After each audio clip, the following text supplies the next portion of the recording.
गणेशाय नमः। नमस्कार बंधुगण, जय जगन्नाथ। आज हेउछि सूर्यंकर प्रिय बार रविवार। आसंतु प्रथमे श्री सूर्यंक स्तुति करिबा, तापरे सूर्य पुराण आरंभ करिबा। किछि समय हेउ पछे शुणिबाको निश्चय चेष्टा करिबे। श्री सूर्य स्तुति।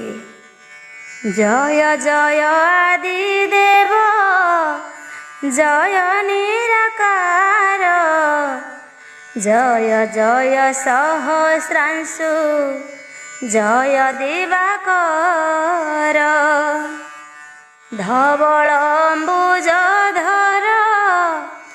कश्यप तनुज, महापापहर देव, तेजराज सूर्य, महारौद्र महाज्ञानी, सर्वलोक स्वामी, छाया प्राण धन जय, जय अंतर्यामी,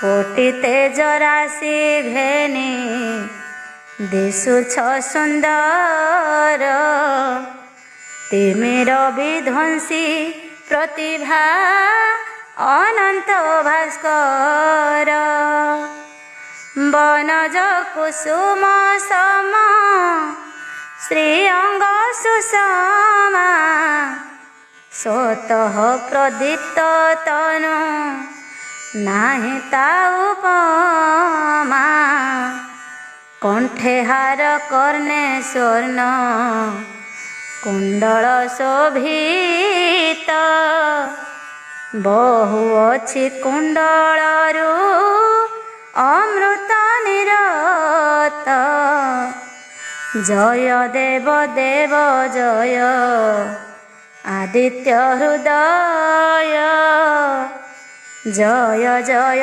नारायण, जय मृत्युंजय, जय मारकंड सर्व रोगनाशकारी, प्रणति जनर हृद पापतापहारी,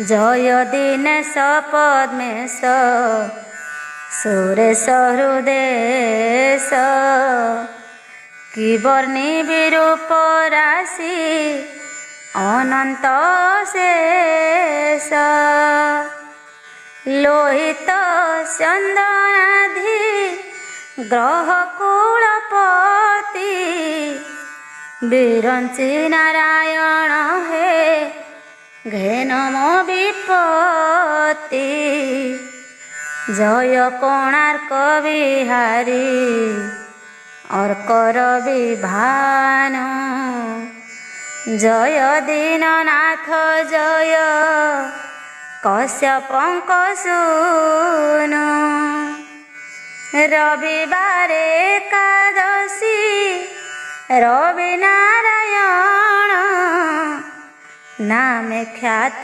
चराचरे, पसंती शरण, जोग कल्पा छाया माया, हृदय ईश्वर, कल्याणकारी तुमे हे, जीव जगतर, श्रीकृष्ण नंदन सांब, निश्चल भक्ति, करि महाकुष्ठ रोग, होइले मुक्ति, उदयाचल बिहारी, घेनम आरती, दीनबंधु स्थावर हे, जंगम विभूति, जय शरण रक्षण, अगतिर गति, तब पाद पद्मे रहु, निश्चले ममति, अप्रेमय विश्वज्योति, रवि नारायण, ପାତକୀ ଶେଖର ମୁହିଁ ଘେନ ହେ ଶରଣ। ଜଣାଏ ବିନୟ ଭରେ ପ୍ରଭୁ ମୋ ପ୍ରଣତି। ସଂସାର କଷଣ ମୋତେ ଦିଅ ସଦଗତି। ତୁ ହି ମାତା ତୁ ହି ପିତା ତୁ ହି ସହୋଦର। ଅବୋଧ ତନୁଜ ମୁହିଁ ଘେନ ନମସ୍କାର। ଏବେ ଆସନ୍ତୁ ସୂର୍ଯ୍ୟ ପୁରାଣ ଆରମ୍ଭ କରିବା। ଅଷ୍ଟମ ଅଧ୍ୟାୟ। ଆଜିର ବିଷୟ ରହିଛି ପୃଷଧଙ୍କର ଶୂଦ୍ରତା ପ୍ରାପ୍ତ। ପାର୍ବତୀ ଉବାଚ ଶିବଙ୍କ ପାଦରେ ପଡ଼ି ଦେବୀ ହୈମବତୀ। ଏହାପରେ କିସ ହେଲା କୁହ ପ୍ରାଣପତି। ବୁଝାଇନ ମୋତେ ତାହା କହ ତ୍ରିଲୋଚନ। ଏ ନାରୀ ଜନ୍ମରୁ ମୁହିଁ ହୋଇବି କାରଣ। ଶଙ୍କର ଉବାଚ ପାର୍ବତୀଙ୍କ ଭକ୍ତି ଦେଖି ଦେବ ଶୂଳ ପାଣି। ଧୀର ମନେ ସ୍ଥିର ଚିତ୍ତେ ଶୁଣ ସେ କାହାଣୀ। ସାବଧାନ ହୋଇ ଦେବି ଭକ୍ତି ଭରେ ଶୁଣ। ପୃଷଧ ଶୂଦ୍ରତା ପ୍ରାପ୍ତି ହେବାର କାରଣ। ବୈବସ୍ୱତ ମନୁଙ୍କର ପୃଷଧ ନାମରେ ଯେଉଁ ପୁତ୍ର ଗୋଟି ସେ ମୃଗୟା ନିମିତ୍ତରେ। ଏକ ଦିନେ ଘୋର ଅରଣ୍ୟକୁ ଚାଲିଗଲେ। ଭୀଷଣ ଗହନ ବନ ମଧ୍ୟରେ ପଶିଲେ। ବୁଲି ବୁଲି ବହୁତ ସେ ଅରଣ୍ୟ ଭିତରେ। ମୃଗ ପଶୁ ନ ପାଆନ୍ତି ନିରାଶ ଚିତ୍ତରେ। ଭାଳି ହେଉ ପଛେ ସେହି ମନୁଙ୍କ ଦୁଲାର। କ୍ଷୁଧା ତୃଷାରେ ହୋଇଲେ ବିଶେଷ ଆକୁଳ। ଗୋଟିଏ ବୃକ୍ଷ ମୂଳରେ ବସି ଭାବୁଛନ୍ତି। ଏ ଅନ୍ତେ ଯାହେଲା ଶୁଣ ଆଗ ପ୍ରିୟବତୀ। ହୋମଧେନୁଟିଏ ସେହି ବନେ ଚରୁଥିଲା। ସେହି ଗାଭୀ ପୃଷଧଙ୍କ ଦୃଷ୍ଟିରେ ପଡ଼ିଲା। ମନେ ମନେ ବିଚାରିଲା ଧାତାଙ୍କ କୃପାରେ। ଏ ଗୋବୟ ଗୋଟି ଦେଖା ହୋଇଲା ଏଠାରେ। ଏବେ ଏହାକୁ ମୁଁ କେଉଁ ପ୍ରକାରେ ମାରିବି। ଲତା ପ୍ରାନ୍ତେ ରହିଲେ ମନ୍ତ ମନେ ଭାବି। ବାଣ ବିନ୍ଧି ତେଣ ସେହି ଗାଭୀ ଗୋଟି ତଳେ। ପଡ଼ିଲା ଘୋର ଚିତ୍କାର କରି ସେହି କାଳେ। ସେ ଚିତ୍କାର ଶବଦରେ ଅରଣ୍ୟ କମ୍ପିଲା। କୁଟୀର ମଧ୍ୟରେ ଅଗ୍ନିହୋତ୍ରୀ ସୁତ ଥିଲା। ଚିତ୍କାର ଶବଦ ଶୁଣି ସେଠାରୁ ଆସନ୍ତେ। ଦେଖିଲା ଗାଭୀ କଜର ହୋଇଛି ରକତେ। ପ୍ରାଣ ହରାଇ ଭୂମିରେ କରିଛି ଶୟନ। ଅତ୍ୟନ୍ତ ଆକୁଳେ କାନ୍ଦି ସେ ଋଷି ନନ୍ଦନ। ବୋଇଲା କେବଳ ପାପ ମତି ଦୁରାଚାର। ନିଷ୍ଠୁରପଣେ ମାଇଲା ଗାଈକି ମୋହର। ଗାଭୀ ଗୋଟି ଇଚ୍ଛା ସୁଖେ ବନେ ଚରୁଥିଲା। ସେହି ଚଣ୍ଡାଳର ବା କେଉଁ ଦୋଷ କଲା। କେଣେ ଗଲା ସେ ପାପିଷ୍ଠ ଦୁର୍ମତି ପାମର। ଏମନ୍ତ କହିଣ କ୍ରୋଧେ ସେ ମୁନି କୁମାର। ଚୌଦିଗକୁ ଚାହାନ୍ତେ ଲତା ଅଭ୍ୟନ୍ତରେ। ପୃଷଧକୁ ଦେଖିଲା ସେ ଅଛନ୍ତି ସେଠାରେ। ଧନୁଷର ଶୋଭା ଦିଶୁଅଛି ତାଙ୍କ ହାତେ। ବାହାର ହୋଇଲେ ମୁନି ପୁତ୍ରକୁ ଦେଖନ୍ତେ। ପଚାରିଲେ ତୁମ୍ଭେ ଅଟ କାହାର ନନ୍ଦନ। କିସ ପୁଣି ଅଟଇ ତୁମ୍ଭର ନିଜ ନାମ। ମୋ ନାମ ବା ଭବ୍ୟ ବୋଲି କହେ ମୁନି ସୁତ। ପୃଷଧ କହନ୍ତି କିମ୍ପା ହୁଅ କ୍ରୋଧଚିତ, ମୁନେ ପୁତ୍ର ହୋଇ ଶୂଦ୍ର ସ୍ୱଭାବ ଆଚାର। ଆରକ୍ତ ନୟନ ଅଙ୍ଗୁ ବହେ ସ୍ୱେଦ ନୀର, କାହିଁ ପାଇଁ ତୁମ୍ଭ ଦେହ ଗୋଟା ଥରୁଅଛି। ମୁଖମଣ୍ଡଳ କାହିଁକି ବିବର୍ଣ୍ଣ ଦିଶୁଛି, ତାହା ଶୁଣି ମୁନି ପୁତ୍ର ବୋଇଲେ ଗୀର। ସରବିନ୍ଧି ମାଇଲା କେ ଗାଇକି ମୋହର, ଏଡ଼େ ପାଷାଣ୍ଡ ଦୁର୍ମତି ଅଟେ ପାମର। ପାପ କୁଟି କିଏ ଭୟ ନ କଲା ମନର, ପୃଷଧ କହିଲେ ମୁଗ ଭୟ ମନେ କରି। ଲୁଚି ଗାଭି ଉପରେ ସର ପ୍ରହାରିଲି, ଦ୍ୱିଜ ପୁତ୍ର ବୋଲେ ମୋତେ ଜନକ ମୋହର। ଏ ଗାଈକି ଜଗାଇଣ ଗଲେ ବନ ଘୋର, ହୋମ କାଷ୍ଠ ଆଣିବାକୁ ଆହେ ନୃପବର। ଏହି ହୋମ ଧେନୁକୁ ମୁଁ ଛାଡ଼ିଣ ଏଠାର, ଆଶ୍ରମରେ ଥିଲେ ଜାଣ ନିର୍ବୋଧ ପାମର। ଅଦସେତୁ ବଦ୍ଧ କଲୁ ଗାଇବି ମୋହର, ଏଥିପାଇଁ ଦେଉଛି ମୁଁ ତୋତେ ସାପ ଦଣ୍ଡ।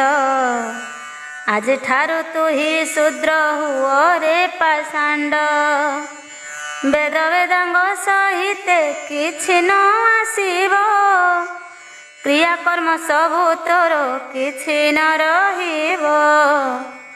ଏପରି ସେ ଋଷି ପୁତ୍ର କୋପେ ସାପ ଦେଲେ, ତାହା ଶୁଣି କ୍ରୋଧ ଚିତ୍ତେ ପୃଷଧ ବୋଇଲେ।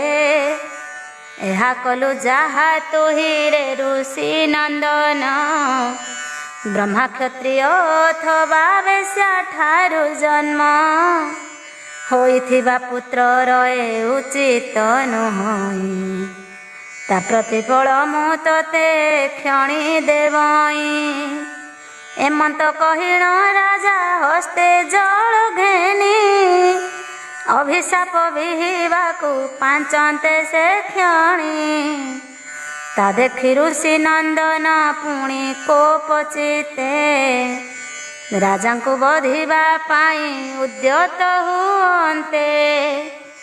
ଏକାଳେ ତାହାଙ୍କ ପିତା ମିଳିଲେ ସେଠାର, ବୋଇଲେ କ ବାବୁ ତୋର କ୍ରୋଧ ତ୍ୟାଗ କର। କ୍ରୋଧ ସିନା ମହାଶତ୍ରୁ ପ୍ରାଣୀ ମାନଙ୍କର, କ୍ରୋଧ ପରମ ଚଣ୍ଡାଳ ଜାଣ ରେ କୁମର। ଦ୍ୱିଜ ଜାତି ମାନଙ୍କର ସାପଟେ ବନ୍ଧୁ, ଇହ ପରଲୋକେ ସେ ଦିଅଇ ପ୍ରେମ ମଧୁ। କୋପେ କପ ତପ ସବୁ ବିନାଶ ହୁଅଇ, କୋପ କଲା ଲୋକର ଯେ ଆୟୁ କ୍ଷୟ ଯାଇ। ପ୍ରାଣୀମାନଙ୍କର ଜ୍ଞାନ ହାନି କରେ କ୍ରୋଧ, ବୁଝି ନ ପାରନ୍ତି ଏହା ପାମର ଦୁର୍ବୋଧ। କ୍ରୋଧ ଯୋଗୁ ଲୋକେ ହୁଅନ୍ତି ଯେ ଧନହୀନ, କ୍ରୋଧୀ ଲୋକ ବହୁ ଦୁଃଖ ଲଭିବଟି ଜାଣ। ତୋ ପକ୍ଷେ କ୍ରୋଧ କରିବା ଅଟେ ଅନୁଚିତ, ଏବେ ବୁଝାଇ କହୁଛି ଶୁଣ ଆରେ ସୁତ। ଯଦି ଜାଣି ଜାଣି ରାଜା ବଧିଥାଏ ଗାଈ, ତଥାପି ତା ପ୍ରତି କ୍ରୋଧ ବିହିତ ନୁହଁ। ଈଶ୍ୱର ତୁଲ୍ୟ ସାକ୍ଷାତ ଅଟେ ନର ସାଇଁ, ପୁତ୍ର ସମ କରି ପ୍ରଜାମାନଙ୍କୁ ପାଳଇ।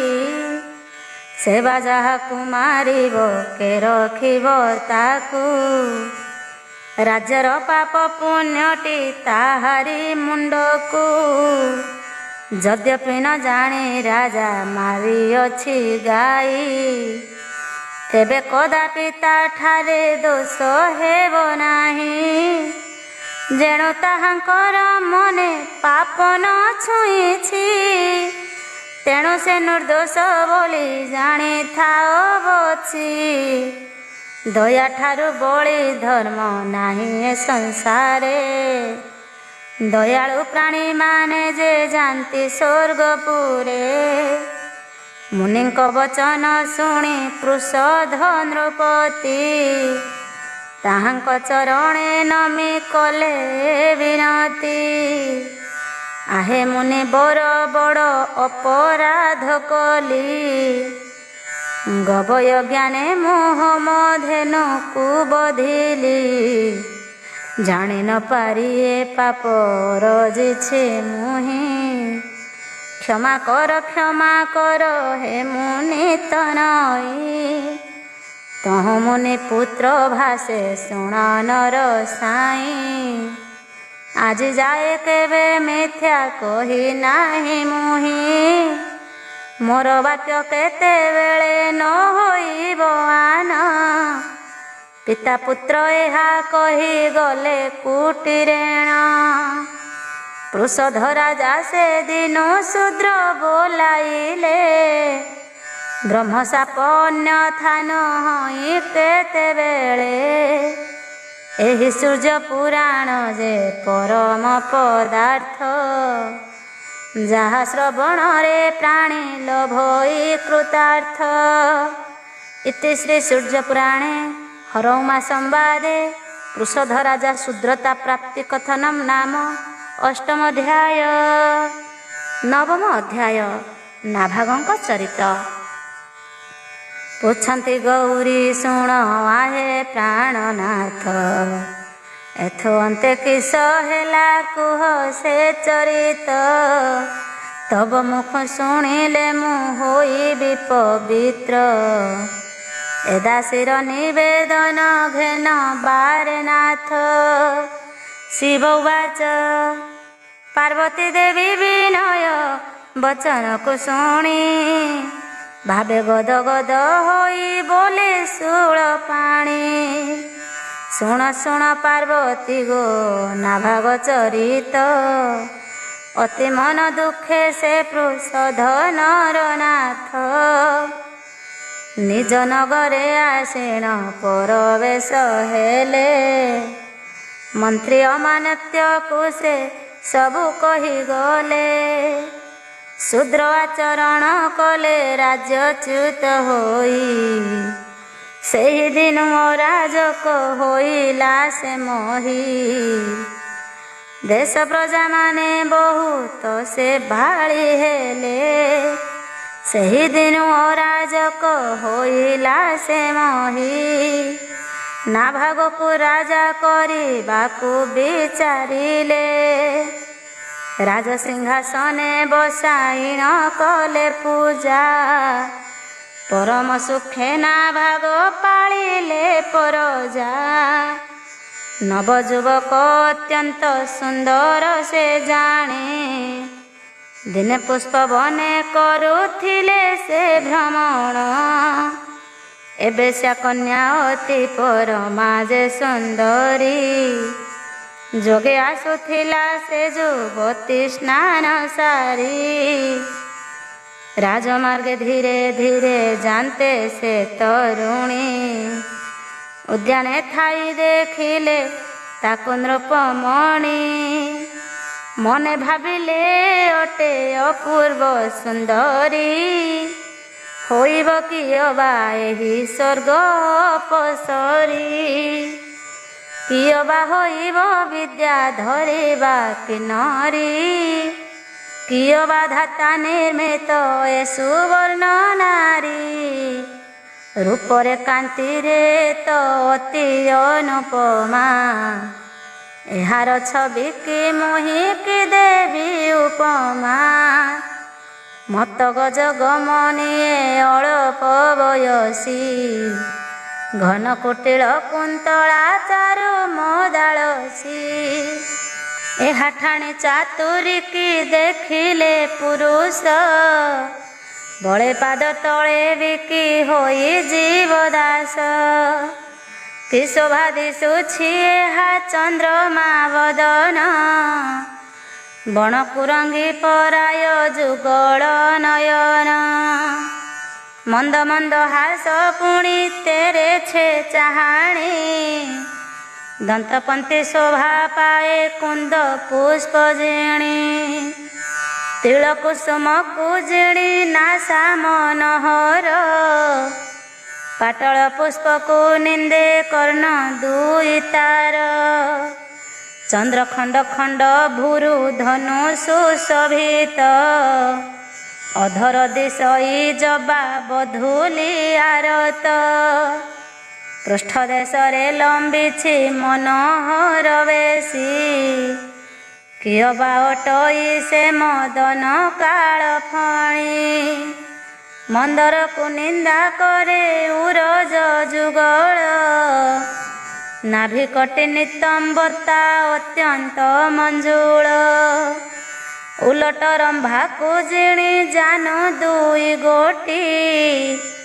ତେତେ କାଳୁ ବସିଆକୁ ବିହି ଗଢ଼ିଅଛି ଯେ ବଣ ପୁଂସକୁ ଏ ହୋଇବ ମନୋହାରୀ ବହୁ ଜନ୍ମ ସେ ପୁରୁଷ ଥିବ ତପ କରି ତପସ୍ୟାରେ ଶିବ ଉମା ଥିବ ସେ ମଣାଇ ଅଥବା ଗଙ୍ଗା ସଲିଳେ ଝାସି ଥିବ ସେହି ସେ ସିନା ଏ କନ୍ୟା ରତନକୁ ପ୍ରାପ୍ତ ହେବ ନହିଲେ ଅନ୍ୟ କିଆକୁ ଲଭିଣ ପାଇବ ଏମନ୍ତେ ମନେ ବିଚାର କରୁ ନରପତି ମଦନ ସରେ ସେ ହେଲେ ବ୍ୟାକୁଳିତ ଅତି ଶ୍ରମ ଝାଳ ବୋହିଲା ତା ସର୍ବାଙ୍ଗ ଯାକରୁ ଅଚେତନ ହୋଇଗଲେ ଧୈର୍ଯ୍ୟ ଧରୁ ଧରୁ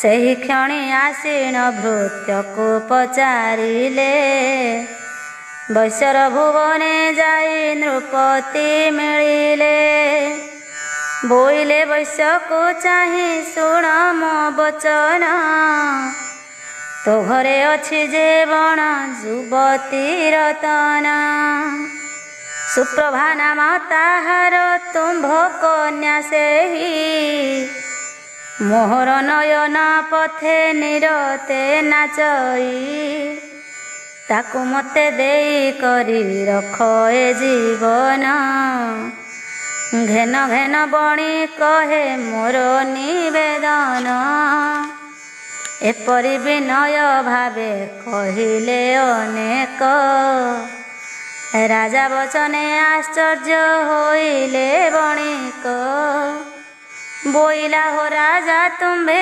ସୁବିବେକତି କେଉଁ ପରି କରିଅଛ ଏଡ଼େ କନୀତି ମୁହିଁ ତୁମ୍ଭ ପରିଚାର ତୁମ୍ଭେ ପ୍ରଭୁ ମୋର ଅନୁଚିତ ତୁମ୍ଭ ଆମ୍ଭ ସମ୍ବନ୍ଧ ହେବାର ତୁମ୍ଭେ ଜାତିରେ କ୍ଷତ୍ରିୟ ମୁହିଁ ଅଟେ ବୈଶ୍ୟ ସମାନ ହେବ କି କେବେ ପ୍ରଭୁ ତୁଲେ ଦାସ ଦାଣ୍ଡକୁ ଏ କଥା ଦିଶି ବଟିଅ ସୁନ୍ଦର ଆବର ହୋଇବ ସିନା ଅକୀର୍ତ୍ତି ଅପାର କହୁଛି ମୁଁ କର ଯୋଡ଼ିଆ ହେ ନାରାୟଣ ନିଜ ନବରକୁ ଚଳି ଯାଆନ୍ତୁ ଆପଣ ବିଧିରେ କ୍ଷତ୍ରିୟ କନ୍ୟା ଦେଖି ହୁଅ ବିଭା ତାହା ସିନା ଆପଣଙ୍କୁ ହୋଇବ ଶୋଭା ବୈଶ୍ୟର ବଚନେ କ୍ରୋଧେ ନାଭାଗ କହନ୍ତି आहे वैश्य मोर आशा तुम्भ कन्या प्रति ताहाठारे बळिछि मो बड़ अनुराग एक थाकु वैश्य तुम्भे न भांग मुहि अटई नृपति एही पृथ्वीर केबे हेम कथा तुम्भे अन्यथा न कर जेबे दुहिता को मते न देव हे भोले सत कहूअछि निश्चय हरि नेबी बळे से वैश्य जाई ना भाग पिता को कहन्ते ଅଭିଶାପ ଦେଲା ତା ପିଅର କ୍ରୋଧ ଚିତେ। ନୃପତି ହୋଇ ତୁ କଲୁ ଅନ୍ୟାୟ ବ୍ୟବହାର। ଆଜିଠାରୁ ରାଜ୍ୟ ରହିବ ତୋ ଅଧିକାର। ବୈଶ୍ୟବୃତ୍ତି କରି ତୁ ଦରପୋଷ ଯାଇ। ଶୁଣି ଦେଶ ଛାଡ଼ି ଗଲା ନାଭାଗ ପଳାଇ। ନିଜ ନାରୀ ସୁପ୍ରଭାକୁ ଘେନି ବନେ ଗଲା।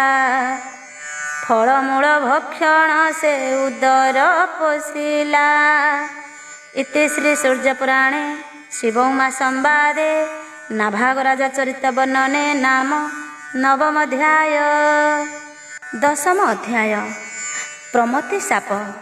ପାର୍ବତୀ ଉବାଚ ଏଥୁ ଅନ୍ତେ ଶୁଣ ଜନେ ଅମିୟ ଚରିତ। ପାର୍ବତୀ ପୁଛନ୍ତି ଆହେ କୈଳାସନାଥ। ନାଭାଗ ତା ନାରୀ ନେଇ ବଣେ ବସାଇଲା। ତାହାପରେ କେଉଁ ସବୁ ଘଟଣା ଘଟିଲା। କହନ୍ତି ଈଶ୍ୱର ଶୁଣ ଆଗୋଷା କମ୍ବରୀ। ପରମ ସନ୍ତୋଷ ହେବ ଯାହା ଶୁଣି କରି। ବୈଶ୍ୟତା ପାଇଲା ଯହୁଁ ସେ ନାଭାଗ ରାଜା। ତା ଭାଇମାନେ ପାଳିଲେ ପୃଥ୍ୱୀର ପରଜା। ଏ ଉତ୍ତାରୁ କେତେ ଦିନ ସୁପ୍ରଭାତ ରୁଣୀ। ଗର୍ଭବତୀ ହୋଇଲା ଗୋହିମାଦ୍ରି ଦୁଲଣୀ। କ୍ରମେ କ୍ରମେ ତାହାର ଯେ ଗର୍ଭ ହେଲା ଭାରି। ଦେଖୁ ଦେଖୁ 10 ମାସ ଯହୁଁ ଗଲା ପୁରୀ। ଜନମ ହେଲା ତାହାର ଗୋଟିଏ କୁମର। ଭୂନନ୍ଦନ ନାମ ଦେଲେ ଜନନୀ ପିଅର। ବିଦ୍ୟା ପଢ଼ାଇଲେ ସେ ପୁତ୍ରକୁ ନୃପ ମୁନି। ବ୍ରତ ଆଦି ବିଧିମାନ କରାଇଲେ ପୁଣି। ସେ ପୁତ୍ର ହୋଇଲା ଶାସ୍ତ୍ର ବିଦ୍ୟାରେ ପ୍ରବୀର। ଯୁଦ୍ଧ କଲା ଯାଇ କକା ମାନଙ୍କ ସଙ୍ଗେଣ। ବୋଇଲା ଯଦି ହେ ମୋତେ ନ ଦେବଟି ରାଜ୍ୟ। ଏହି ବାଣୀ ନଳେ ଆଜି ତୁମ୍ଭଙ୍କୁ ଦୈର୍ଯ୍ୟ। କରିବଇଁ ଜାଣିଥାଅ ହେ ଖୁଡ଼ୁତା ମାନେ। ମୋ ରାଜ୍ୟକୁ ଭୋଗ କରୁଅଛ ହେ କେଶନେ। ମୋ ପିତା ନାଭାଗ ଥିଲେ ଏ ରାଜେ ରାଜନ। କ୍ରୋଧେ ମନ୍ତକ ହୀଣ ସେହି ଭ୍ରୁନନ୍ଦନ। ମହାକ୍ରୋଧ ଭରେ ମନେ ରୋଷ ସେ ବହୀଣ। ସରଜାଳେ ଆଚ୍ଛାଦିତ କଲା ସେ ଭୁବନ।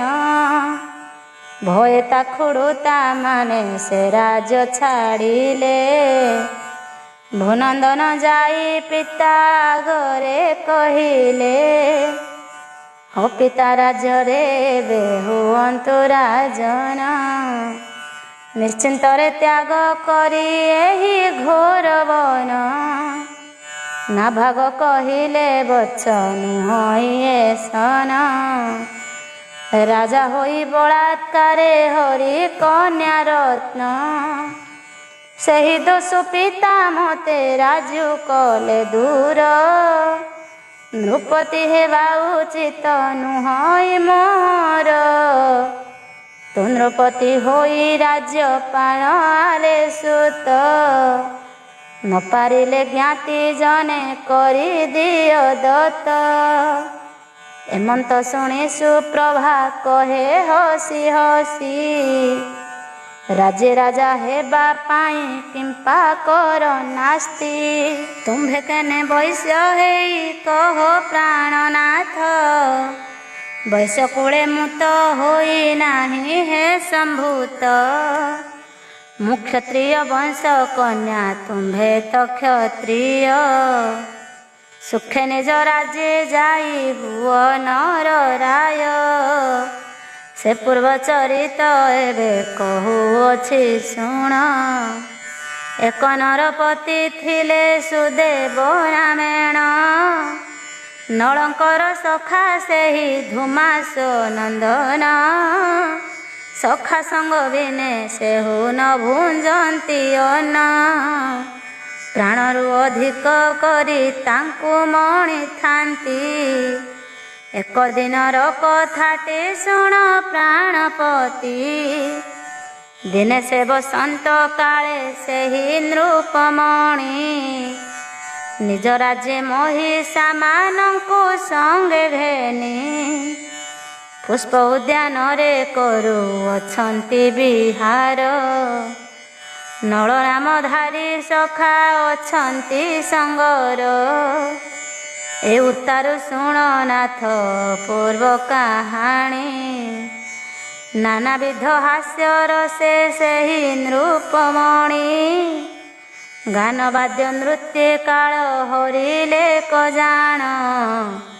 ତାମ୍ବୁଳ ଭକ୍ଷିଲେ ସୁଖେ ସାରିଲେ ଭୋଜନ, ସେ ଉଦ୍ୟାନେ ଅଛି ଏକ ଗୋଟି ସରୋବର। ଫୁଟିଛି ତହିଁ ଅନେକ କୁମୁଦ କହ୍ଲାର, ମତ ଭୃଙ୍ଗପନ୍ତି ମଧୁ ପାନେ ଭୋଳ ହୋଇ, ଋଣ ଋଣ ସୋନେ ମଧୁ ପିଉଛନ୍ତି ତହିଁ। ହଂସ ସାରସ କ୍ରୀଡ଼ନ୍ତି ଆନନ୍ଦେ ସେ ଜଳେ, ମତ୍ସ୍ୟମାନେ ବିହରନ୍ତି ନାନା କୁତୁହଳେ। ସେହି ସର ତଟେ ନଳ ବସି ରହିଥିଲା, ଏହି କାଳେ ଜୁତ ଡାଳେ କୋଇଲି ରାବିଲା। ମଦନ ବାଣେ ତା ଦେହ ଜର ଜର ହେଲା, ସେହି ବନେ ବନେ ନଳ କିଛି ଦୂର ଗଲା। ଚ୍ୟବନଙ୍କ ପୁତ୍ର ନାମ ଅଟେ ଯେ ପ୍ରମତି, ତାହାରି ନିବାସ ଜାଣ ସେହି ବନକତି। ପଥେ ଜଳ ଘେନି ଯାଉଥିଲା ତାର ମଣି, ତାହାକୁ ନଳ ନୟନେ ଦେଖିଲା କକ୍ଷଣି। ମିଷ୍ଟ ପଦାର୍ଥ ଦେଖିଲେ ବାଳକେ ଯେ ସନ, ପୁତ୍ର ପାଇଲେ ଯେ ସନେ ଅପୁତ୍ରିକ ଜନ। ଦରିଦ୍ର ରତନ ପ୍ରାପ୍ତ ହୋଇଲେ ଯେ ମନ୍ତ, ସେହିପରି ନଳ ହୋଇ ଅତି ଆନନ୍ଦିତ। ନରେଶ ହୋଇଣ ତାକୁ ବଳେ କୋଳ କଲା, ସେ ଯୁବତୀ ଆତଙ୍ଗରେ ଚିତ୍କାର ଛାଡ଼ିଲା। ହେ ପରାଣେଶ୍ୱର ଆସି ଏବେ ରକ୍ଷା କର, ବଳେ ମୋତେ ହରୁଅଛି ଏ ପାପୀ ପାମର। ଆହେ ଧର୍ମଦେବ ମୋତେ ପିବ ଦୁରଖ, ମୁହିଁ ଦ୍ୱିଜ ନାରୀ ପୁଣି ଅବଳା ନିରେଖ। କେଉଁପରି ବିଧାତାୟା ସହିବଟି ଭୋଲେ, ଅଧର୍ମ ଆଚରୁଅଛି ଏ ପାପିଷ୍ଟ ବଳେ। ମୋ ସତୀତ୍ୱ ନଷ୍ଟ ହେବ ତୁମ୍ଭ ବିଳମ୍ବରେ, ଚଞ୍ଚଳେ ଆସ ଗୋ ନାଥ ଅଛ କେଉଁଠାରେ। ଏ ରୋଦନ ଶବ୍ଦେ ଦୋଷ ଦିଗ ପୁରୀ ଗଲା, କର୍ଣ୍ଣେ ଶୁଣି ଚଞ୍ଚଳେ ସେ ପ୍ରମତି ଅଇଲା। ଦେଖିଲା ହଇବୟ ହେବ ନରେଶ ଅଛନ୍ତି, ତାହାଙ୍କ ସାକ୍ଷାତେ ନିଜ ଭାର୍ଯ୍ୟାକୁ ଝଟତି। ବଳାତ୍କାରେ ହରି ନେଉଅଛି ପାପୀ ନଳ, କାନ୍ଦି କାନ୍ଦି ସେ ଯୁବତୀ ହେଉଛି ବିକଳ। ଏହି ଅତ୍ୟାଚାରକୁ ଯେ ଦେଖିଣ ପ୍ରମତି, କ୍ରୋଧେ ବୋଇଲାରେ ଦୁରାଚାର ପାପମତି। ନିଶ୍ଚୟ ଜାଣିଲି ତୋର କାଳ ପୂରିଲାଣି, ନହିଲେ କି ହରନ୍ତୁ ରେ ତୁ ଦ୍ୱିଜର ମଣି। ଦରିଦ୍ର ବ୍ରାହ୍ମଣ ମୁହିଁ ସହଜେ ଦୁର୍ବଳ, ତେଣୁ ମୋ ପତ୍ନୀ କି ହରୁଆରେ ରେ ଚଣ୍ଡାଳ। ଧର୍ମ ନାହିଁ କିରେ ଏହି ସଂସାର ମଧ୍ୟରେ, ବକ୍ର ନାହିଁ କିରେ ମୂଢ଼ ଶ୍ରୀହରିଙ୍କ କରେ। ସେହି ହେତୁ ବଳାତ୍କାରେ ହରୁଛୁ ମୋ ନାରୀ। ଦେଖି ନାହିଁ ଜଣେ ପାପୀ ଲୋକ ତୋହ ପରି। ସୁଦେବ ନୃପତି ଚାହିଁ ବୋଲ ଇଏ ମନ୍ତ। ଆହେ ରମାପତି ଏହା ସହିଛ ପେମନ୍ତ। ତୁମ୍ଭେ ଥାଉ ଥାଉ ଏ ଅନୀତି ହୋଇବାର। ସଂସାରକୁ ନ ହୋଇବ କି ହେ ଅସୁନ୍ଦର। ସର୍ବଦା ଦ୍ୱିଜକୁ ରକ୍ଷା କରନ୍ତି କ୍ଷତ୍ରିଏ। ରଖ ରଖ ନରେ ସହେ ସଦୟ ହୃଦୟେ। ଏ କରୁଣ ବାଣୀ ଶୁଣି ପ୍ରମତି ଦ୍ୱିଜର। ହସି ହସି ତାହାକୁ ବୋଇଲେ ଗିର। ହେ ଦ୍ୱିଜବର ମୋହିତ କ୍ଷତ୍ରିୟ ନୁହଁଇ। କାହୁଁ ରଖି ପାରିବି ଅଟଇ ବୈଶ୍ୟ ମୁହିଁ। ଚଞ୍ଚଳ କ୍ଷତ୍ରିୟ ପାଶେ ଯାଅ ହେ ଆପଣ। ରକ୍ଷା କରିବେ ସେ ସିନା ଧରି ଧନୁର୍ବାଣ। ଏ ଉପହାସ ବଚନ ସେହି ଦ୍ୱିଜ ଶୁଣି। ପ୍ରଚଣ୍ଡ ଅଗ୍ନି ସମାନ ହେଲେ ସେହି କ୍ଷଣି। ବୋଇଲେ ନୃପତି ତୁରେ କଲୁ ଉପହାସ। ପରିଚୟ ଦେଲୁ ତୁହି ଅଟୁ ବୋଲି ବୈଶ୍ୟ। ଆଜହୁଁ ତୁ ବୈଶ୍ୟ ହୁଅ ଆରେ ରେ ପାମର। କ୍ଷତ୍ରିୟ ଧର୍ମକୁ ଯେଣୁ କଲୁ ପରିହାର। ତୋହର ସାକ୍ଷାତେ ଯାହେଲାଣି ଅତ୍ୟାଚାର। ଯାଠାରୁ ବଳି ଅଛି କି ଅନ୍ୟାୟ ବ୍ୟବହାର। ଗୁରୁ ସ୍ତ୍ରୀ ବ୍ରାହ୍ମଣଙ୍କୁ ରକ୍ଷା କରିବାରେ। କ୍ଷତ୍ରିୟର ଧର୍ମ ସିନା ଅଟଇ ସଂସାରେ। ସ୍ୱଧର୍ମ ଛାଡ଼ି ଅଧର୍ମ ଆଚରଣ କଲୁ। ତାର ପ୍ରତିଫଳ ନିଶ୍ଚୟ ଭୋଗିବୁ ରେ ଓଲୁ। ଏତେ କହି ପୁଣି କ୍ରୋଧ ଚିତ୍ତେ ସେ ବ୍ରାହ୍ମଣ। ନଳକୁ ଚାହିଁ କହନ୍ତି ଏ ମନ୍ତ ବଚନ। ଆରେ ପାପମତି ତୋ ଶରୀରେ ପୋଡ଼ି ଯାଉ। ଏହି କ୍ଷଣି ଜଳି ଯାଅ ମୋ ବଚନ ରହୁ। ବ୍ରାହ୍ମଣ କହିଲା କ୍ଷଣି ନଳ ଜଳିଗଲା। ଏମନ୍ତ ଦେଖି ନୃପତି ଚମତ୍କାର ହେଲା। ବେନିକର ଯୋଡ଼ିଣ ବୋଇଲା ନୃପବର। ତୁମ୍ଭ ଏ କ୍ରୋଧ ନଳେ ପୋଡ଼ିବ ସଂସାର। ତୁମ୍ଭର ସ୍ୱରୂପ ଦେଖି ଡର ଲାଗୁଅଛି। କ୍ରୋଧ ପରିହର ମୋର ଦୋଷକୁ ନ ବାଛି। ଏପରି ବିନୟ ଯହୁଁ କହିଲେ ନରେଶ। ପ୍ରମତି କହିଲେ ତାଙ୍କୁ ହୋଇଣ ସନ୍ତୋଷ। ମୋ ବାକ୍ୟ କେବେ ଆଉ ନହିବେ ତ ଆନ। ସେ କାଳେ କନ୍ୟାଙ୍କୁ ତୋର କ୍ଷତ୍ରିୟର ମଣ।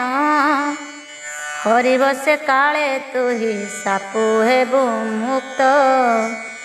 ଏମନ୍ତ କହି ଆଶ୍ରମେ ଗଲେ ମୁନିସୁତ।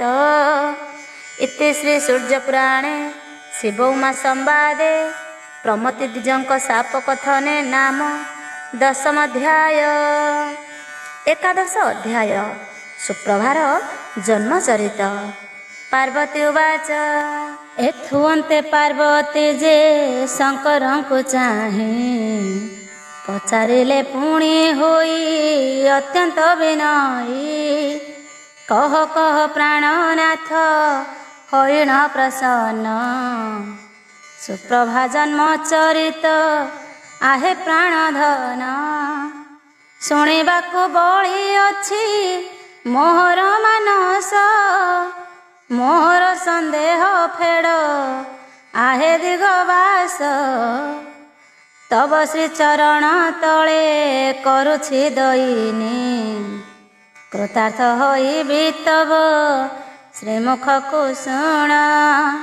ଶଙ୍କର ଉବାଚ ପାର୍ବତୀ ବିନୟ ଶୁଣି କହନ୍ତି ସାନ, ଏକ ମନେ ଶୁଣ ସେ ଚରିତ ଜୀବଧନ।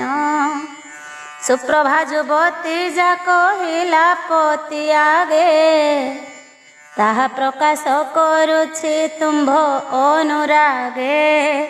ସୁପ୍ରଭା ବୋଇଲା ନାଥ ଏକ ମନେ ଶୁଣ, ସୁଖ ମନେ ଓଇଲେ ସୁଦେବ ନର ରାଣ। ସେ ମୋର ପିଅର ଯେ ମୁଁ ତାହାଙ୍କ ନନ୍ଦିନୀ, ଏବେ ହୋଇଅଛି ତୁମ୍ଭ ପ୍ରେମ ସୌଭାଗିନୀ। ତୁମ୍ଭେ କ୍ଷତ୍ରିୟ ହରିଣ ନେଲ ମୋତେ ବଳେ, ମୋ ପିତାଙ୍କୁ ବ୍ରହ୍ମ ସାପୁ ମୁକ୍ତ କଲ ହେଳେ। ଯେପରି ମୁଁ ଜନ୍ମ ହେଲି କହୁଛି ତା ଶୁଣ, ଏକ ନରପତି ଥିଲେ ସୁରଥ ତା ନାମ। ଗନ୍ଧମାର୍ଦ୍ଦନ ପର୍ବତେ ତାହାଙ୍କ ନିବାସ, ତପସ୍ୟାରେ ମାତି ଥାନ୍ତି ରଜନୀ ଦିବସ। ନିଦ୍ରାହାରାଦି ସବୁ ପରିତ୍ୟାଗ କରି, ଇନ୍ଦ୍ରିୟ ନିରୋଧୀ ପୁଣି ତେଜି ଷଡ଼ୈରୀ। ବନସ୍ତେ ରହି ନିରତେ ତପ କରୁଥାନ୍ତି, ଏକ ଦିନର ଚରିତ ଶୁଣ ହେ ନୃପତି। ସେନ ଉଡ଼ି ଯାଉଥିଲା ଶାରୀଟିଏ ଘେନି, ଖସି ପଡ଼ନ୍ତେ ଦେଖିଲେ ତାକୁ ନୃପମଣି। ତାହାଙ୍କ ମନ ମଧ୍ୟରେ ହେଲା ଦୟା ଭାବ, ମୂର୍ଚ୍ଛିତ ହୋଇ ଭୂମିରେ ଗଡ଼ିଲେ ସେ ଯବ। ଯେ କାଳେ ଚେତନା ପାଇ ଉଠି ନ ବସିଲେ, ତାଙ୍କ ଅଙ୍ଗରୁ ମୁଁ ଜନ୍ମ ହେଲି ସେହି କାଳେ। ସେ ମହାତ୍ମା ଦେଖି ମୋତେ ଚିନ୍ତିଲେ ମନ୍ତ, ଯେଣୁ ଏ କନ୍ୟା ହୋଇଲା କୃପାରୁଟି ଜାତ। ଏହା ନାମ କୃପାବତୀ ହୋଇଲା ଯହୁଁ, କୁଟୀରରେ ବଢ଼ି ମୁଁ ଯୁବତୀ ହେଲି ତହୁଁ। ସଖୀମାନଙ୍କର ସଙ୍ଗେ ବନେ ବିହରଇ, ଆନନ୍ଦରେ ଫୁଲ ତୋଳି ଦିନ ବଞ୍ଚୁଥାଇ। ଦିନେ ମେଳ ହୋଇ ସବୁ ସଖୀମାନେ ଗଲୁ, ଲୀଳା ହାସ୍ୟ ପରିହାସେ କାନନେ ପଶିଲୁ। ଅତ୍ୟନ୍ତ ଶ୍ରଦ୍ଧାରେ ବଣ ମଲ୍ଲି ଫୁଲ ତୋଳି, ନାନା ଗୁନ୍ଥି ଗଳାରେ ପିନ୍ଧିଲୁ ସର୍ବବାଳି। ମେଧାବୀ ଲଳିତା ତଳେ ସକଳେ ବସିଲୁ, ଅଗସ୍ତ୍ୟ ମୁନିଙ୍କ ସାନ ଭ୍ରାତାଙ୍କୁ ଦେଖିଲୁ। ଅଗସ୍ତ୍ୟଙ୍କ ପରି ସାକ୍ଷାତ ଯେ ସେହି ଋଷି, ତୋଳୁଥିଲେ ପୁଷ୍ପ ଫଳ ବନ ମଧ୍ୟେ ପଶି। ମତ୍ତ ଗର୍ବେ ଭୋଳ ହୋଇ ଆମ୍ଭେ ସର୍ବନାରୀ, ଉପହାସ କଲୁ ସେ ମୁନିଙ୍କୁ ଦେଖି କରି। ପୁଣି ବୋଇଲୁ ଏ ବୈଶ୍ୟ ପରାଏ ଦିଶଇ, ଶୁଣି କୋପେ ସାପ ଦେଲେ ସେ ମୁନି ଗୋସାଇଁ। ଆମ୍ଭଙ୍କୁ ବୈଶ୍ୟ ବୋଲିଣ କହିଲୁ ସୁନ୍ଦରୀ, ବୈଶ୍ୟବୀର୍ଯ୍ୟ ଚୋର ଜାତ ହେଉ ବୈଶ୍ୟ ନାରୀ। ବୋଇଲି ମୁଁ ଆହେ ମୁନି ମୁଁ ତ କହି ନାହିଁ, ଅଦୋଷରେ ଅଭିଶାପ ଦେଲ ହେ କିମ୍ପାଇଁ।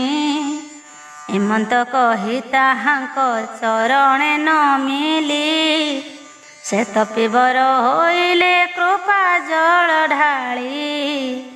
ଦୁଷ୍ଟ ଲୋକର ସଂସର୍ଗେ ସାଧୁ ଯଦି ରହେ, ତା ଦୃଷ୍ଟ ନିଶ୍ଚୟ ଅତି ଦୂଷଣୀୟ ହୁଏ। ଯେଉଁପରି ପଞ୍ଚାମୃତ ହାଣ୍ଡି କରେ ଜାଣ, ବିନ୍ଦୁଏ ସୁରା ମିଶିଲେ ହୁଏ ଅକାରଣ। ଯେଣୁ ବିନୟ ବଚନେ ତୋଷିଲୁ ତୁ ମୋତେ, ତୁ ଏହି ସାପରୁ ମୁକ୍ତ ହୋଇବୁ କେମନ୍ତେ। ତୋ ଆଗେ ତା କହୁଛି ଶୁଣ ଲୋ ଯୁବତୀ, ଯେ କାଳେ ତୋହର ପୁତ୍ର ହୋଇବ ନୃପତି। ପୂର୍ବଜନ୍ମ ଚରିତ କହିଣ ମୁକ୍ତ ହେବୁ, ସୁଖ ଭୁଞ୍ଜି ସ୍ୱର୍ଗପୁରେ ଯାଇଣ ବସିବୁ। ଏତେ କହି ସେହିଠାରୁ ମୁନି ଚଳିଗଲେ, ନିଜ ଆଶ୍ରମରେ ଯାଇ ପରବେଶ ହେଲେ। ସେ ସାପ ଫଳୁ ମୁଁ ହେଲି ସୁଦେବ ନନ୍ଦିନୀ, ମୋ ନାମ ଦେଲେ ସୁପ୍ରଭା ପିୟର ଜନନୀ। ମୁଁ କ୍ଷତ୍ରିୟ ଅଟେ ତୁମ୍ଭେ କ୍ଷତ୍ରିୟ ହେ ନାଥ, ଏଥିରେ ସଂଶୟ ନାହିଁ କହିଲ ହିଁ ସତ୍ୟ। ସୁପ୍ରଭା ନିଜର ଜନ୍ମ କଥା ଏହିପରି, ନିଜ ପତି ଆଗେ ସବୁ କହିଲା ବିସ୍ତାରି। ସେ ଚରିତ ତୁମ୍ଭ ଆଗେ ପ୍ରକାଶିଲି ଉମା, ସୁଧାରୁ ସାଧୁଏ ସୂର୍ଯ୍ୟ ପୁରାଣ ମହିମା। ଇତି ଶ୍ରୀ ସୂର୍ଯ୍ୟ ପୁରାଣେ ଶିବ ଉମା ସମ୍ବାଦେ ସୁପ୍ରଭାର ଜନ୍ମଚରିତ ବର୍ଣ୍ଣନେ ନାମ ଏକାଦଶ ଅଧ୍ୟାୟ। ଦ୍ୱାଦଶ ଅଧ୍ୟାୟ। କୁଜୃମ୍ଭ ରାକ୍ଷସ କର୍ତ୍ତୁକ ମୁଦ୍ରାବତୀ ହରଣ। ପାର୍ବତୀ ଉବାଚ, ଏହା ପରେ ଗୌରୀ ଯେ ମହେଶଙ୍କୁ ଚାହିଁ, ପୁଛନ୍ତି ଭକ୍ତିରେ ଶୁଣ ଆହେ ପ୍ରାଣ ସହି। ଆଦର ଚରିତ କହ ପ୍ରାଣନାଥ, ଶ୍ରବଣେ ନିର୍ମଳ ହେଉ ଏ ମୋହର ଚିତ୍ତ।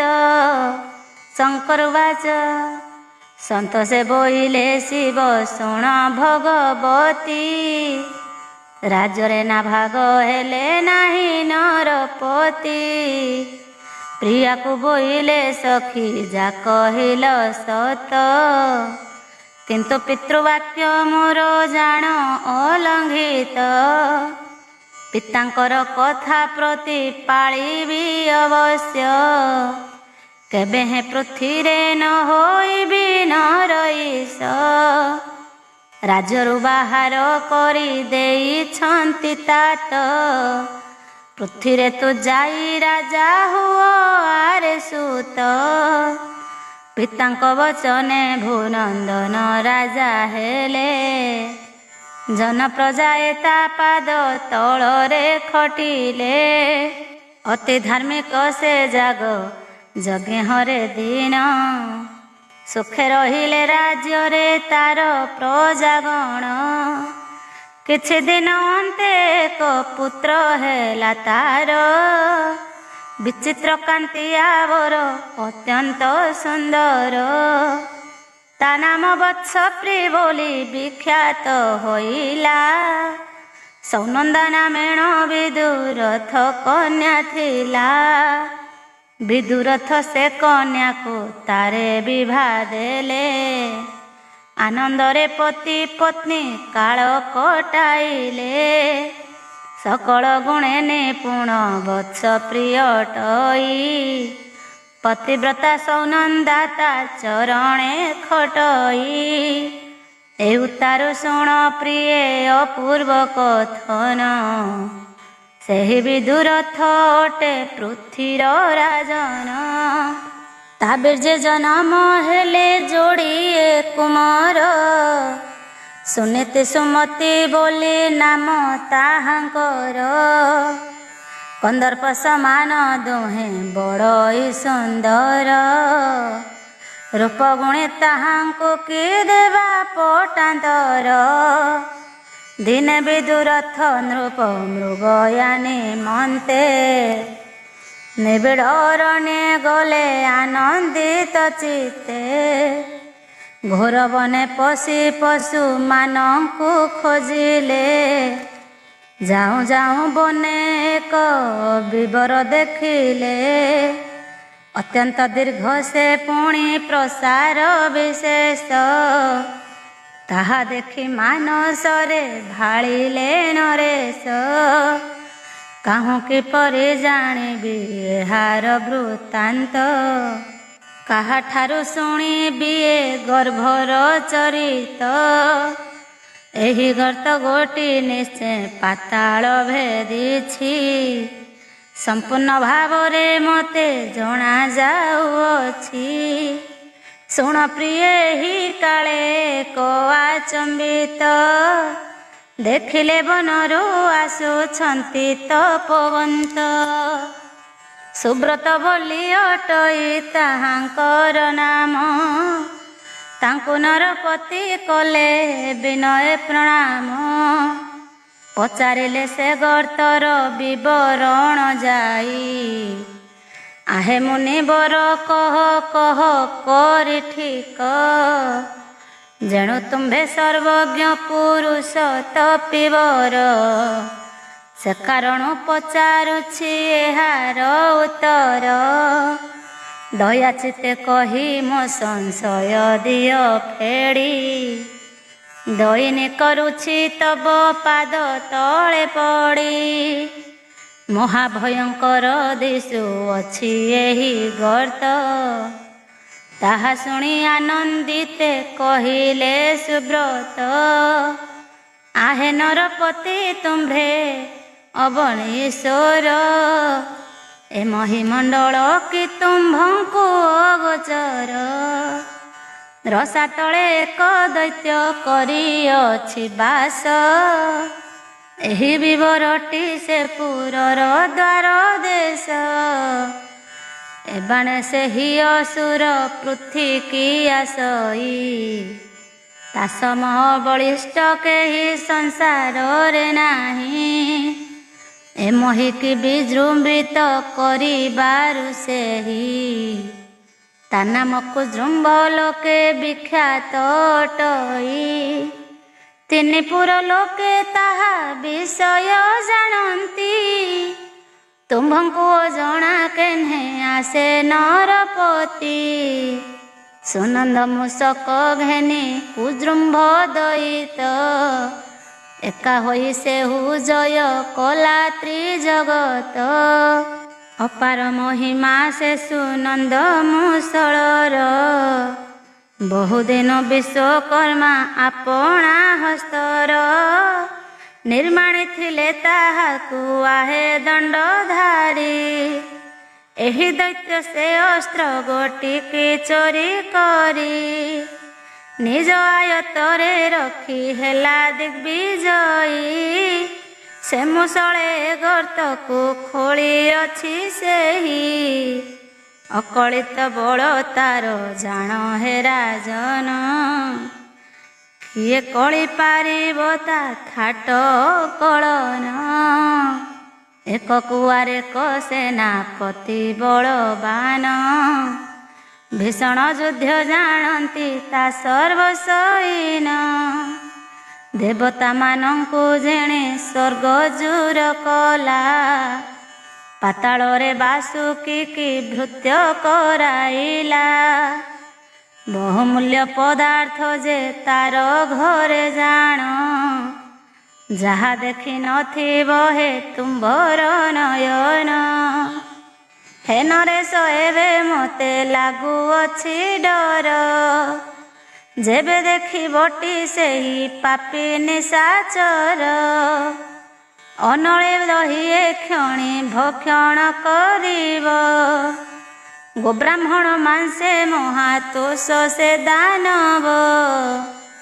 ନର ମାଂସେ ଅତିଶୟ ଆନନ୍ଦ ସେ ହୁଏ, ନିମିଷେ ଏଥି ନରହ ଆରେ ନରରାଏ। ତା ଦ୍ୱାର ପାଖରେ ଅଟଇଟି ତୁମ୍ଭ ଘର, ସାବଧାନ ହୁଅ ଏବେ ଆହେ ନରେଶ୍ୱର। ସେ ପାପିଷ୍ଟ ଅଟେ ମହାପ୍ରତାପୀ ଅସୁର, ଦେଖି ଭଏ ମୋ ଦେହ ହୁଏ ଥରହର। ଋଷି ଯଜ୍ଞ ଭାଙ୍ଗେ ସେହି ବଡ଼ ନିଦାରୁଣ, ଦେଖିବାକୁ ଅଟଇ ସେ ଅତ୍ୟନ୍ତ ଭୀଷଣ। ଦୂରରୁ ପର୍ବତ ପ୍ରାୟ ଦେଖାଯାଏ ସେହି, ମୂଷଳ ପରାୟ ଦନ୍ତମାନ ତା ଅଟଇ। ପିଙ୍ଗଳ କେଶ ତାହାର ଉଡ଼େ ଫର ଫର, କ୍ରୋଟପରାୟ ସୁଦୀର୍ଘ ନୟନ ତାହାର। ଏଠାରେ କେବେ ହେନ ରହ ହେ ମହିପତି, ପଳାଇ ଯାଅ ବହନ ଘେନି ମୁଁ ଭାରତୀ। ଏମନ୍ତ କହିଣ ସେ ସୁବ୍ରତ ଯିବା ପାଇଁ, ଲଣ୍ଡ ଭଣ୍ଡ ହେଲେ ତହୁଁ ମନେ ଭୟ ପାଇ। ମୁନିଙ୍କ ମୁଖୁ ସେ କଥା ଶୁଣି ନରପତି, ବୋଇଲେ କାତର ନୁହଁ ଆହେ ମହିପତି। କ୍ଷଣେ ରହନ୍ତୁ କିଛି ମୁଁ ପଚାରିବି ପୁଣି, ଇନ୍ଦ୍ରଙ୍କ ହସ୍ତରେ ବଜ୍ର ନଥିଲେ କି ଘେନି। କାହିଁକି ଯୁଦ୍ଧେ ସେ ମୂଷଳକୁ ନ କାଟିଲେ, ଅସୁର ପାଦେ କାହିଁକି କିଙ୍କର ହୋଇଲେ। ମୁନି ବୋଇଲେ ଶୁଣ ହେ ତାହାର କାରଣ, ସେ ମୂଷଳ ଗୋଟିକର ଆଚମ୍ବିତ ଗୁଣ। କ୍ଷଣକ ଭିତରେ ସଂସାରକୁ ନାସିପାରେ, କ୍ଷୟ ହୋଇ ସେ ଜାଣ ମହାପ୍ରଳୟରେ। ବକ୍ରବାତାର କିସ କରିପାରିବଟି, ନିମିଷକେ ନରଖଇ ଚରାଚର ସୃଷ୍ଟି। ବିଷ୍ଣୁଙ୍କ ଆୟୁଧ ସେହୁ ସୁଦର୍ଶନ ଚକ୍ର, ତହିଁରେ ସେ ନ ଛିଡ଼ିବ କି କରିବେ ଶକ୍ର। ତ୍ରିଶୂଳରେ ତାକୁ ଛେଦି ନ ପାରିବେ ଶିବ, ଅନ୍ୟ ଦେବତାଏ ଅବା କି କରିପାରିବ। ଯାହାର ହସ୍ତରେ ସେ ମୂଷଳ ରହିଥିବ, ତାକୁ ଜିଣିବା କ୍ଷମତା କାହାର ହୋଇବ। ରାଜା ବୋଇଲେ କଦାପି କୋପ ହେ ନ କର, କଥାଏ ମୁଁ ପଚାରିବି ଆହେ ମୁନିବର। ସୁବ୍ରତ ବୋଇଲେ ପଚାରୁଛ କି ପଚାର, ବିଳମ୍ବରେ ପ୍ରୟୋଜନ ନାହିଁ ନୃପବର। ତହୁଁ ନୃପତି ବୋଇଲେ ଆହେ ନୃପବର, ଦୈତ୍ୟ କୂଳେ ଜନ୍ମି ସେ ଯା ହୋଇଲା ଅମର। ଏହି କଥା ଗୋଟିଏ ଏକା ଆଶ୍ଚର୍ଯ୍ୟ ମଣୁଛି, ଏ ମର୍ତ୍ତ୍ୟ ମଣ୍ଡଳେ ଯେହୁ ଜନମ ଲଭିଛି। କାଳେ ତାହାର ମରଣ ହେଉଅଛି ଭାବେ, ନାମରେ ଦୈତ୍ୟ ଅମର ହୋଇବ କି ଭବେ। ସେ ମୂଷଳ କୁଶ ସେହି ନ ପାରିବେ କାଟି, ଏହି କାରଣ ଦୈତ୍ୟର ମରଣ ନାହିଁଟି। ମୁନି ବୋଇଲେ ହେ ଶୁଣ ଶୁଣ ଦଣ୍ଡଧାରୀ, ସେ ମୂଷଳ ତେଜହୀନ ହୋଇବ ଯେପରି। ଯେ କାଳେ ରାକ୍ଷସ ମୂଷଳକୁ ଚୋରି କଲା, ବିଶ୍ୱକର୍ମାକୁ ପଶ୍ଚାନ୍ତେ ତା ଜଣା ପଡ଼ିଲା। କ୍ରୋଧ ହୋଇ ଅଭିଶାପ ଦେଲେ ସେ ସତୋର, ଏହି ଦେବ ଅସ୍ତ୍ର ଚୋରି କଲୁ ରେ ଅସୁର। ଆରେ ରେ ପାମର ହୀନ ମତି ଦୁରାଚାର, ୟା ଯୋଗୁଁ ଅବଶ୍ୟ ମୃତ୍ୟୁ ହୋଇବ ତୋହର। ଏହାକୁ ଅବଶ୍ୟ ଦିନେ ନାରୀଏ ଛୁଇଁବ, ସୌନନ୍ଦ ମୂଷଳ ବୋଲି ତାର ନାମ ହେବ। କେହି କେହି ତା ନାମକୁ ବଳାବଳ ବୋଲି, କହିବେ ରଖିଥା ମନେ ଯାହା ମୁଁ କହିଲି। ଯେଦିନ ଏ ମୂଷଳ ଲାଗିବ ସ୍ତ୍ରୀ ହସ୍ତ, ସେଦିନ ମୂଷଳ ତେଜହୀନ ହେବ ପ୍ରାପ୍ତ। ତା ପରଦିନ ସେ ପୁଣି ହେବ ତେଜବନ୍ତ। ଏତେ ଭାଷି ବିଶ୍ୱକର୍ମା କ୍ରୋଧ କଲେ ଶାନ୍ତ, ଏକଥାକୁ ନ ଜାଣେ ସେ ପାପିଷ୍ଠ ଅସୁର। ଆହେ ନୃପମଣି ବୁଝି ସୁଝି କାର୍ଯ୍ୟ କର, ଏମନ୍ତ କହିଣ ମୁନି ଅନ୍ତର ହୋଇଲେ। ନିଜ ନବରକୁ ବିଦୁରଥ ରାଜା ଗଲେ, ବସାଇ ନିକଟେ ପାତ୍ର ମନ୍ତ୍ରୀ ବନ୍ଧୁଗଣ ବୁଝାଇ କହିଲେ ତାଙ୍କୁ ସର୍ବ ବିବରଣ। ନୃପତିଙ୍କ କନ୍ୟା ନାମ ଗୋଟି ମୁଦ୍ରାବତୀ ପରମା ସୁନ୍ଦରୀ ସେହି ପୁଣ୍ୟବତୀ ଅତି। ରାଜାଙ୍କ ନିକଟେ ରହି ସଭା ଶୁଣୁଥିଲା କିଛି ଦିନ ଉତ୍ତାରେ ସେ ଯୁବା କନ୍ୟା ହେଲା। ଦିନେ ସଙ୍ଗିନୀ ମାନଙ୍କ ସଙ୍ଗେ ମୁଦ୍ରାବତୀ ଉଦ୍ୟାନରେ ଖେଳୁଥିଲା ଆନନ୍ଦରେ ଅତି। କୁଜୃମ୍ଭ ଦଇତ ତାହା ପରେ ଦୃଷ୍ଟି ଦେଲା ତେଣୁ ତା ଅଙ୍ଗେ କନ୍ଦର୍ପ ସାୟକ ପିଡ଼ିଲା। ବଳେ ହରି ଘେନି ଗଲା ସେ ଦୁଷ୍ଟ ସୁର ପଳାଇ ଯାଇ ସଖିଏ ନୃପଙ୍କ ଛାମୁର। କହିଲେ ସେ କଥା ଭୟ ସର୍ବେ ଥରି ଥରି ମହାକ୍ରୋଧ ହେଲେ ବିଦୁରଥ ଶୁଣି କରି। ସେହି କ୍ଷଣି ପାତ୍ର ମନ୍ତ୍ରୀ ମାନଙ୍କୁ କହିଲେ ସୁନୀତି ସୁମତି ଦୁଇ ରାଜପୁତ୍ର ଥିଲେ। କ୍ରୋଧେ ସେହି ରଥ ଚଢ଼ି ତହୁଁ ବାହାରିଲେ। ତୁମ୍ଭେ ସଦନରେ ଥାଅ ପିତାଙ୍କୁ ବୋଇଲେ ଆମ୍ଭେ ଦୁହେଁ ଯାଉଅଛୁ ନିଶ୍ଚୟ ସେ ଦୈତ୍ୟକୁ। ରଣେ ମାରି ପଠାଇବୁ ସମନପୁରକୁ। ଏମନ୍ତ କହିଣ ଦୁଇ ଭାଇ ସାଜି ସୈନ୍ୟ ରଣସ୍ଥଳକୁ ଚଳିଲେ ହୋଇ କ୍ରୋଧମନ। ବୀର ମହାବୀର ଗଣ ଅସ୍ତ୍ରଶସ୍ତ୍ର ଧରି ଅଗ୍ରସର ହେଲେ ସର୍ବେ ନଗରୁ ବାହାରି।